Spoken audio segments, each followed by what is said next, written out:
यज्ञ यात्रा महोत्सवान नारंभे धनुज्ञाय देवोज्जेप तथा वदेत बावली कुआं गाड़ी घोड़ा तालाब यज्ञ चारों धाम देश प्रदेश विदेश करोत्सव।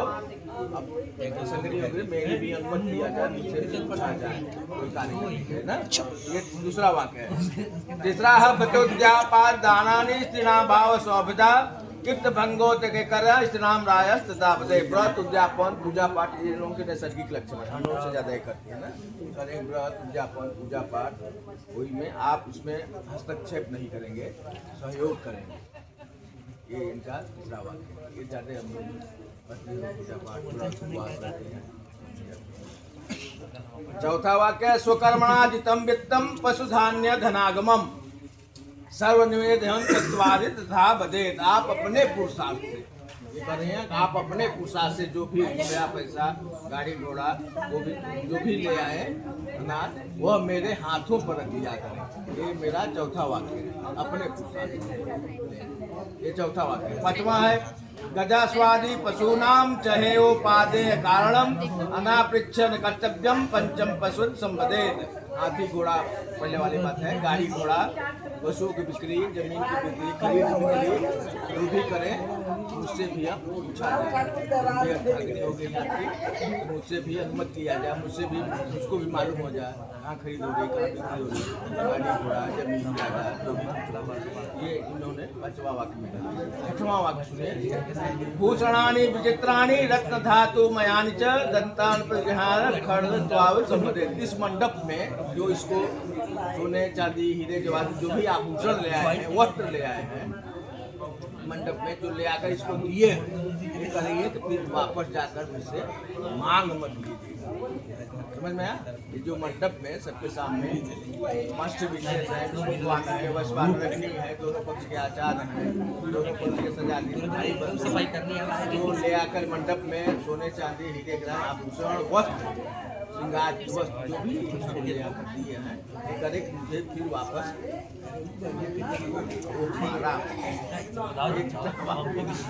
सातवां है गीत वादित मांगल्यम बद्धुनाश गृहे सदा अनाहूत गमिष्यामि तदा मां प्रतिपालयेत्। भाई बंधु के घर जब गाना बजाना जनेऊ मांगलिक कार्य होगा मानस होगा कोई मांगलिक कार्य होगा मुझे मालूम हो जाए तो मैं बिना बुलाई आ सकती हूँ मायके। आप उसमें रोकेंगे मना नहीं करेंगे।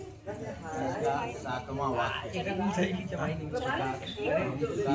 कुछ आपके भी वाक्य हैं जो कम कर दिया ही मंगल क्रम से आचार विद्वान अभी 7 वाक्य कन्या की तरफ चुप रहा 7 वाक्य और बर की तरफ 5 ये सब जगह आगे।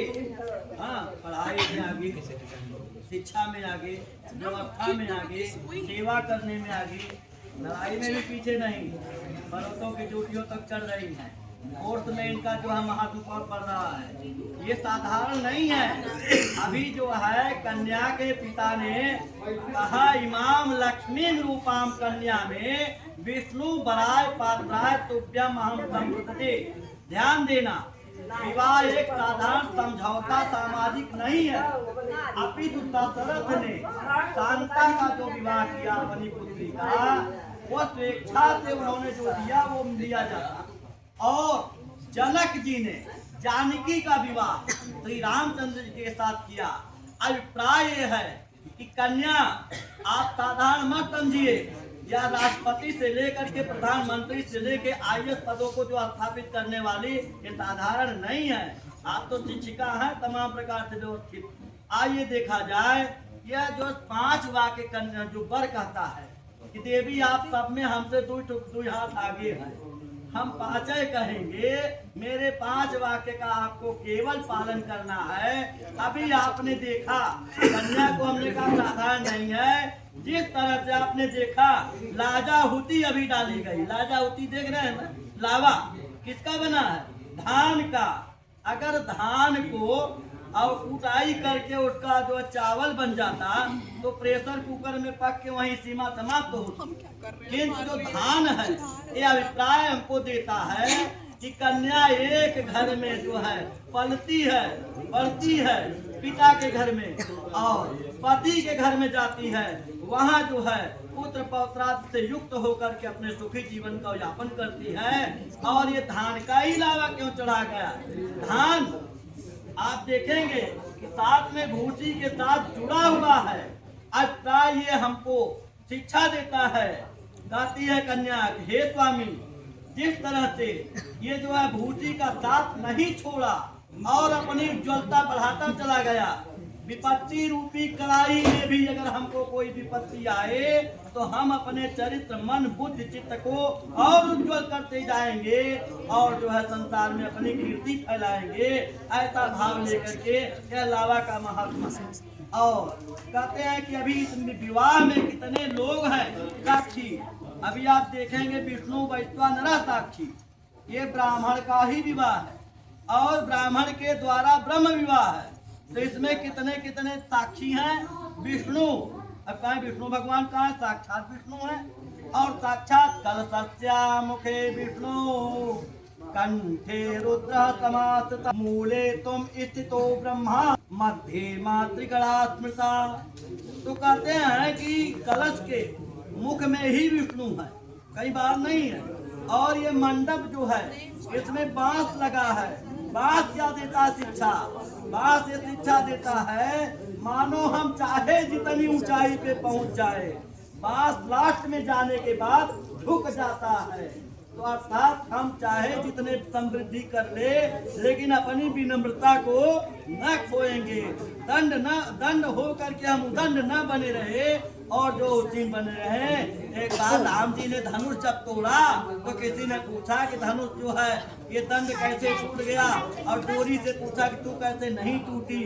तो डोरी ने कहा दंड उदंड था इसलिए टूट गया, डोरी कहीं मुझे झुकने आता है इसलिए मैं टूट नहीं सकती। आए क्रीड़ा शरीर संस्कार समाजोतो दर्शनम। इसका अभिप्राय है कि मैं जब तक घर पे रहूं, आप अपने को खूब श्रृंगार जितना हो सके करके चलिए, किंतु मेरे न रहने पर सामान्य श्रृंगार की पूर्ति करना यह सिखाता है कि मेरे केवल रहने पर अपने संपूर्ण श्रृंगार को करना। और दूसरे क्रम में कहते हैं, दूसरे क्रम में बताते हैं, कहते हैं कि जो है विष्णु वैश्वानर साक्षी। अभी आपने बताया इसमें जो है कितने लोग साक्षी हैं? विष्णु भगवान, वैश्वानर अग्नि देवता, और ये जितने लोग बंधु बांधव अपने हैं इस कर्म के, इस विवाह के साक्षी हैं। इसलिए यह ब्रह्म विवाह है। और मंत्र के द्वारा चल रहा मंत्र इसके साक्षी हैं। और पंचमम ध्रुवमालोक्य, भैया ऊपर यहाँ तो भले बना है लेकिन ध्रुव की दृष्टि से एक बार ऊपर आप देख लेना, ऊपर ठीक है। ध्रुव तारा वो अटल है, निश्चित है। इसलिए जो है हम जो 7 वाक्य माने हैं अर्थात वो अभी एकदम सत्य है, और 5 वाक्य हम जो मनाएंगे उनका भी पूर्णतः सत्य है। इसीलिए आगे की तव चित्तम मम चित्ते वाचा वाचम न लोपे। फिर कन्या जो है फिर कहती है वर से, वर कहता है कि हे देवी, आपका चित्त मेरे चित्त के अनुकूल होना चाहिए। मैं घर में आऊं तो समझ जाना चाहिए कि मुझे प्यास लगी है। 4 मित्र अगर हमारे अच्छे आ गए धार्मिक लोग तो आपको समझ जाना चाहिए कि 4 कप चाय बना देना। और नहीं तो अगर जो है पत्नी का चित्त अगर उत्तम नहीं है तो 4 लोगों के साथ लेके गए, कहें भैया जो है चाय बना दीजिए, कहें जो है क्या बताए दूध फट गया, तो अभिप्राय कोई न कोई नियम लगा करके चाय बनेगी नहीं। तो इसीलिए कहते हैं वाचा वाचम न लोपे। मैं कहा कि गिलास जल ला देना देवी, आप कहें कि चलो बहुत थकवा से आते हो जाकर।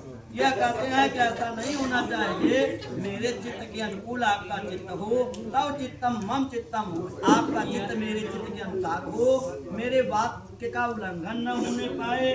मते में तरुदा देवम बराने। हे देवी, अगर इस व्रत को पालन करती हो तो अपने जो है मैं वामांग में सुशोभित करूं। मम उत्तिष्ठ कर्तव्याः बंधूनां भक्तिरादरे ममाज्ञा परिपाल्य पतिव्रत परायणा। कहते जिस उसी कर्म को करो जिसमें मेरी संतुष्टि हो, और बंधु नाम भक्तिरादरे, आप मेरे घर में चलेंगी, मेरे बंधु बांधव माता पिता की सेवा आप करेंगी। इसलिए जो है यह मेरी आज्ञा का पालन यदि आप करें तो आपको वामांग में सुशोभित करूंगी। और इस तरह से कहते हैं, फिर कहते हैं कि मदीय चित्तानुगामश्च चित्तं सदा ममाज्ञा परिपालनं च पतिव्रता धर्मपरायणा त्वं कुर्यात् सदा सर्वमिदं प्रयत्नं। हे देवी, आप जो है मेरे समस्त आज्ञाओं का पालन करेंगी और इसका पालन करते हुए पतिव्रत का परायण करेंगी। धर्म में आप सदैव परायण रहेंगी। इसीलिए हमारे शास्त्र में आज से इन लोगों को क्या कहा गया? दूल्हा और दुल्हन। ध्यान देना, ये आज से कहे, इसके पहले दूल्हा दुल्हन नहीं थे दोनों। तब एक कन्या और एक वर थे, एक लड़का एक लड़की थे। आज दुल्हन दूल्हा कह रहे थे ना, क्यों? इसका अभिप्राय दुई लहा दुई लहीन। क्या दुई? अभी 4 परिक्रमा की गई। अब फिल्मों पे मत जाना, जब ले हो फेरे न साथ, वो फिल्मों में है। लेकिन शास्त्र का जो मत है 4 ही पुरुषार्थ है, धर्मार्थ काम मोक्षाराम पुरुषार्थ चतुष्टयम। ये 4 पुरुषार्थों की प्राप्ति के लिए 4 फेरा किया जाता है। 4 पुरुषार्थ क्या? धर्म, अर्थ, काम और मोक्ष। यही जीवन का 4 पुरुषार्थ है। इन पुरुषार्थों की प्राप्ति के लिए तो दुई इनके जिम्मे, दुई इनके जिम्मे, दुल्हन के जिम्मे दुई और दूल्हा के जिम्मे 2। क्या? धर्म इनके जिम्मे। किसी शास्त्र में, किसी देश में कहीं धर्म पत्नी नहीं कहा गया। केवल एक भारत देश है जहाँ पे हमें जो धर्म पत्नी कहा गया है। इसलिए भारत देश महान माना गया। यहाँ एक त्रिनार्यस्तु पूज्यन्ते रमन्ते तत्र देवता, ऐसे नहीं कहा गया। धर्म पत्नी, धन चाहिए यही लक्ष्मी, विद्या चाहिए यही सरस्वती, संहार चाहिए यही काली। अभिप्राय हमें जो कुछ चाहिए सब इन्हीं से प्राप्त होने वाला सारा डिपार्टमेंट इनके हाथ में है। इसलिए इसका ध्यान देना। तो कहते हैं कि इस क्रम को आप पालेंगी, मेरे वचन का आज्ञा का पालन करेंगी।